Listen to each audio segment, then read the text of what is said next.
ETF index mutual funds నేర్చుకుని stock మార్కెట్లో రాణించాలనుకుంటున్నారా? వెంటనే ఈ నెంబర్కి కాల్ చేయండి. నమస్తే రమగారు. నమస్తే జయ.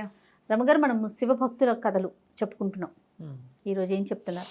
మూర్తి నాయనారు ఆయన కథ చెప్తాం. అంతా నాయనార్సేనండి. నాయనార్ల గాథలే జయ అవి. ఓకే. తమిళ గాథలు కదా. అక్కడ నాయనార్ అంటే నాయన గారు, అంతే, తండ్రితో సమానమైన వాడు అని అనుకుంటున్నా. నాకు అలాగే అర్థమైంది. మరి తమిళ పదాలకు అన్నిటికీ అర్థాలు తెలియదు, బాగానే ఏదో అర్థమవుతుంది. సినిమాలు చూసేస్తాను జయ, నేను తమిళ సినిమాలు చూసేస్తాను. తమిళ సినిమా చూస్తాను, మలయాళం చూస్తాను, కన్నడ చూసేస్తాను. అన్ని లాంగ్వేజెస్ కవర్ చేస్తున్నారు. ఏం చేయనంటారా? హిందీ ఎలాగో చూస్తాం, థియేటర్కి వెళ్ళి చూడలేము, ఖాళీగా ఉంటాము, ఏదైనా ఒకటి చూడాలి. మలయాళం సినిమాలు కొన్ని మంచి మంచి సినిమాలు, చాలా మంచి యాక్టర్లు, చాలా గొప్ప గొప్ప వాళ్ళు ఉన్నారు, డైరెక్టర్లు చాలా గొప్ప వాళ్ళు ఉన్నారు. మొత్తానికి ఒక భాష సినిమాలతో పాటుగా మిగతావన్నీ కవర్ చేసి అవి కూడా కవర్ చేస్తే, ఇప్పుడు నేను రేపొద్దున త్రివేంద్రం వెళ్దాం అనుకుంటున్నాను ట్రిప్పు. అక్కడ తమిళ్ మాట్లాడేస్తారా ఏమిటి? కనీసం ఆ షాప్ వాడు ఏదో చెప్తే అర్థమవుతుంది, అర్చకుడు ఏదైనా చెప్తే కథ అర్థమవుతుంది, నాకు తెలియాలిగా. ఓ బాగుంది రమ్మ గారు. 30 రోజుల్లో నేర్చుకోవటం. 30 రోజులు కాదు, సినిమా చూసి నేర్చుకోవటం. ఈ సూపర్. అది నాయనార్ల గాథలు చెప్పుకుంటున్నాం కదా.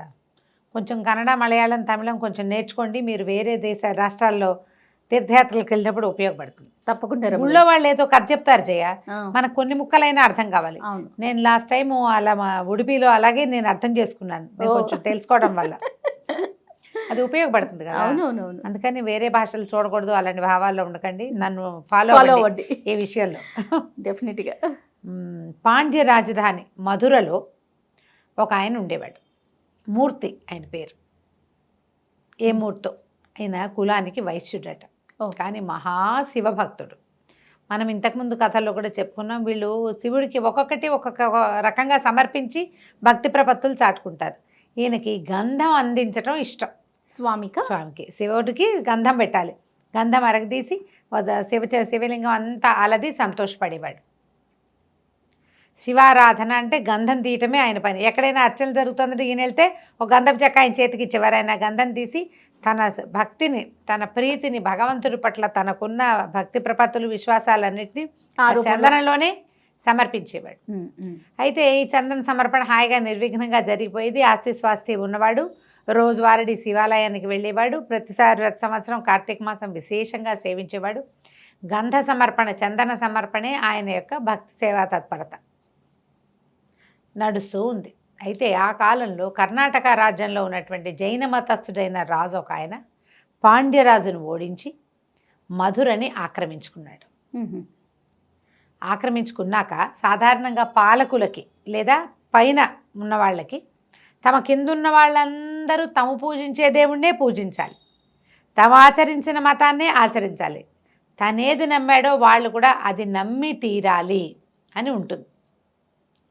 అందుకని మనకి భారతదేశంలో ఏదైనా ఒక కొత్త మతం పుట్టి అందులో వాడెవడైనా రాజు అయ్యాడంటే దేశంలో ప్రజలు సగం మంది కనీసం బలవంతంగా ఆ మతంలోకి చేరిపోయేవాళ్ళు.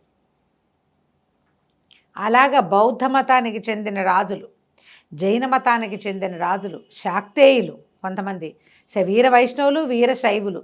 వైష్ణవంలో ఉన్న వాళ్ళు రాజులైనగా మాటగా మనకు కనపడదు, శైవంలో వీరశైవులు రాజులైన వాళ్ళు కనపడ్డారు. ఆ కనపడిన వాళ్ళు ఏం చేశారు, ఎక్కడెక్కడ విష్ణు ఆలయాలంటే వాటిని ధ్వంసం చేసి విష్ణు విగ్రహాలనే పారేసి, విష్ణువు అసలు దేవుడే కాదని అలాంటి ఓవరాక్షన్లు కూడా అలా జరిగేవి. అవునవును. ఏంటంటే అధికారంలోకి వచ్చేసరికల్లా వాళ్ళకి అదొక రకమైన ఉద్రేకం వస్తుంది. వాళ్ళు ఏదైతే విశ్వసిస్తారో దాన్నే అందరూ కూడా నమ్మాలి అని చెప్పి పాటించాలని. రాజు భక్తుడైతే ప్రజలంతా భక్తులుగానే ఉండాలి, రాజు ఏ మతావలంబి అయితే ఆ మతంలోకి ఉండాలి. అది ఒక లోకసహజంగా ఉండేది. ఒక్కొక్కళ్ళు తీవ్రంగా పరిగణించేవాళ్ళు.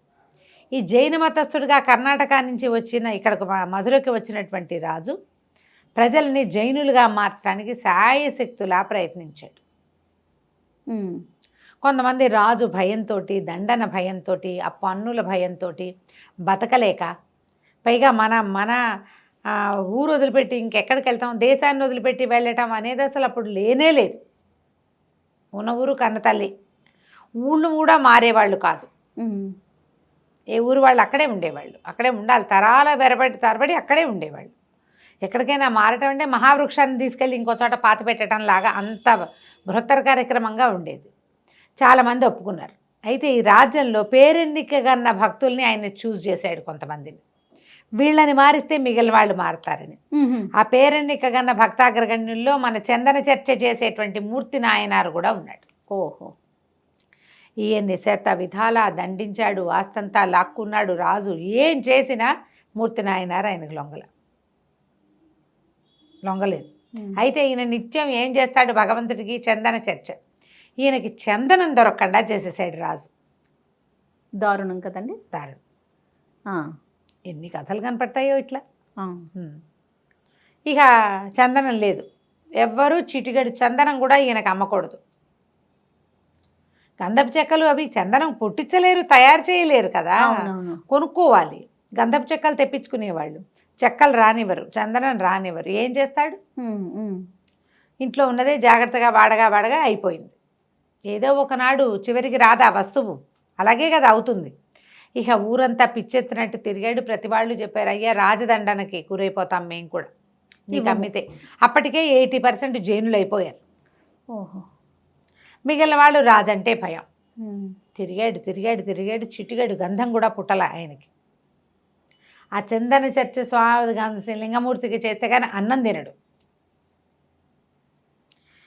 తిరిగి సాయంకాల వేళకి ఓ శివాలయంలోకి ప్రవేశించాడు. తిక్క పుట్టిపోయింది ఆయనకి. దేవాలయంలో ఏదో చర్చలు జరుగుతున్నాయి, మొత్తానికి మూతపడలా. కొన్ని గుళ్ళు మూతపడ్డాయి, కొన్ని ఉన్నాయి. లోపలికి వెళ్ళేసరికి ఆయనకి ఆ గంధం ఏం చేయాలి, గంధం ఏం చేస్తారు, ఇట్లా చెక్క పట్టుకుని ఇట్లా అరగదీస్తారు కదా. వెళ్ళి సాన దగ్గర నుంచున్నాడు, పసుపెట్లేసి కూర్చున్నాడు, సానకేసి చూస్తున్నాడు. అసంకల్పితంగా ఆయన 2 చేతులు ఆ సాన మీదకి వెళ్ళిపోయింది. పంచాక్షరి జపం చేస్తూ చేతుల్ని రుద్దటం మొదలుపెట్టాడు. చెక్క లేదు. ఒక ఉద్రేకానికి లోనయ్యి తన చేతుల్ని అరగదీసి నెత్తురు కారిపోయి ఎముకలు అరిగిపోయే వరకు ఒళ్ళు తెలియలే ఆయనకి. మొత్తం ఏముంది, దేనికైతేనే రాత్రి కోసుకుపోదు. సాన రోజువారీ రుద్దటానికి అలవాటు పడింది కదా, అరగ ఈ పైభాగం అంతా అరగదీసేసి ఎముకల మీదకి వెళ్ళిపోయింది. నెత్తురు మయం దేవాలయం అంతా. ఏడ్చేస్తున్నాడు ఆయన.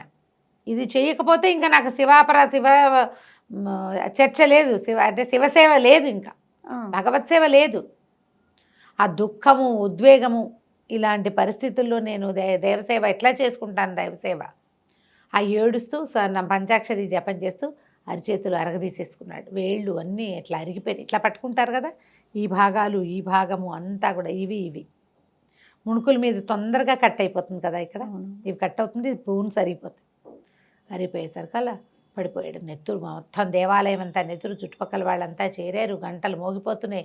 దేవాలయం అంతా దగదగాయమానంగా జ్యోతులు వెలిగిపోయినాయట. శివవాక్కు ఆయనకు వినపడింది.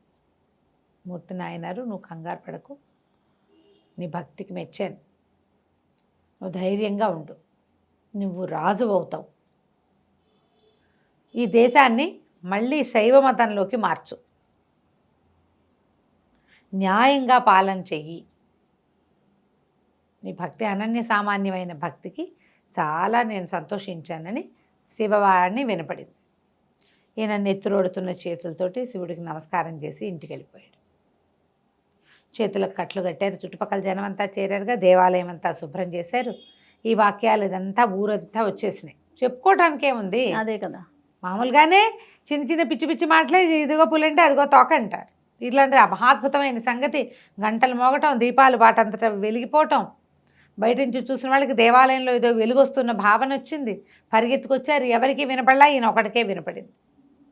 కానీ ఏదో జరుగుతోందని తెలుస్తుంది. ఒక మహాద్భుతం జరిగేటప్పుడు అందరికీ అర్థమవుతుంది. అవునవును. ఏమిటో తెలియదు కానీ ఏదో జరిగిందని మాత్రం తెలుస్తుంది.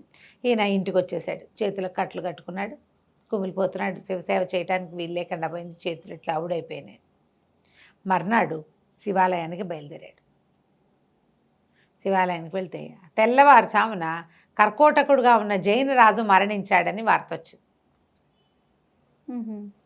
13 రోజులు రోజు శివాలయానికి వెళ్ళొచ్చాడు ఈయన. 14వ రోజు శివాలయానికి వెళ్తుంటే ఒక ఏనుగు ఎదురొచ్చింది. ఏనుగు ఎదురొచ్చి ఈయన మెడలో దండేసింది. రాజుగారు నిస్సంతుగా మరణించాడు, సంతానం లేదు. మరి ఇప్పుడు వాళ్ళ దేశం నుంచి ఎవరిని పిలిపిస్తారు? ఇప్పుడు రాజుగా ఒకడు కావాలి కదా. అయితే మంత్రులు ఏం తీర్మానించుకున్నారంటే రాజుగారి కార్యక్రమాలు అయిపోనిచ్చి 12 రోజులు అయిపోనిచ్చి భద్రగజానికి ఒక దండిద్దాం. ఈ గజం ఆయన కర్ణాటక నుంచి తెచ్చుకున్నాడు పాండ్యదేశానికి. ఆయన ఏనుగు ఎక్కి వచ్చాడు. ఆ భద్రగజం ఆయన పుట్టిన దగ్గర నుంచి ఆ రాజుతోటే ఉంది.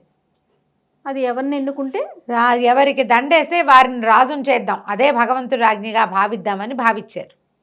అద్భుతం. ఆయన జైన మతం తీసుకున్నాడు, ఆయనకి సంతానం లేదు. జైన మతం పుచ్చుకున్న వాడికి రాజకాక్ష ఏంటో మనకు తెలియదు. అంటే పుచ్చుకున్నాడు రాజుగా ఉండగానే ఇంకా అలా కంటిన్యూ అయ్యాడనమాట. ఆ ఏనుగుకి దండేస్తే అది అన్ని ఊళ్ళు మొత్తం ఊరంతా అన్ని సందులు తిరిగి వచ్చి శివాలయం బయట నిలబడినటువంటి మూర్తి నాయనారు మెళ్ళలో దండేస్తారు కదా. జనాలంతా చప్పట్లు కొట్టారు. రాజుగారి తర్వాత ఈ వెనకాల వచ్చినటువంటి జనాలు పల్లకి తీసుకొచ్చారు, ఏనుగుని ఎక్కమన్నారు. ఈయన లేవదీశారు. ఈయన నిర్ఘాంతపోయాడు ఏనుగు వచ్చి దండేస్తే. అయ్యా, మా రాజు వచ్చి రాజుగా అయ్యి మా దేశాన్ని ఉద్ధరించండి, మీలాంటి మహానుభావుల కోసమే మేము చూస్తున్నాం, భద్రగజం మిమ్మల్ని సెలెక్ట్ చేసింది అని చెప్పారు. చెప్పేసరికి ఆయన అన్నాడు, రాచరికం ఎందుకు? శివసేవ కంటే గొప్పదా అది? అది కాదు కదా. ముందు మీరందరూ శైవులుగా మారితేనే ఈ రాజ్యాన్ని నేను స్వీకరిస్తానన్నాడు. అందరూ మళ్ళీ జైన మతాన్ని వదిలిపెట్టుకున్నారు, జైనాచారాలు మానేశారు. అప్పుడు ఈయన రాజుగా మారాడు. రాజు అయిన తర్వాత కూడా నిత్యము శివారాధన చేసేవాడు. స్వహస్తాలతో తీసిన గంధాన్నే అక్కడున్న దేవాలయంలో స్వామికి అలంకరించేవాడు. ఆయన ఏ తీర్థయాత్రకు వెళ్ళినా, ఏ దేవాలయంలోకి ఆయన దర్శనానికి వెళ్తాడో అక్కడ గంధం తీసి స్వామికి అలంకరించడమే ఆయన యొక్క సేవ. కొన్ని సంవత్సరాల పాటు పాండ్యదేశాన్ని, మధురా నగరాన్ని పరిపాలించాడు మూర్తి నాయనారు. చాలా కాలం పరిపాలించిన తర్వాత ఆయన లింగైక్యం చెందాడు. ఏముంది కదా కథ. అద్భుతం. నమస్తే రమగారు. నమస్తే జీ.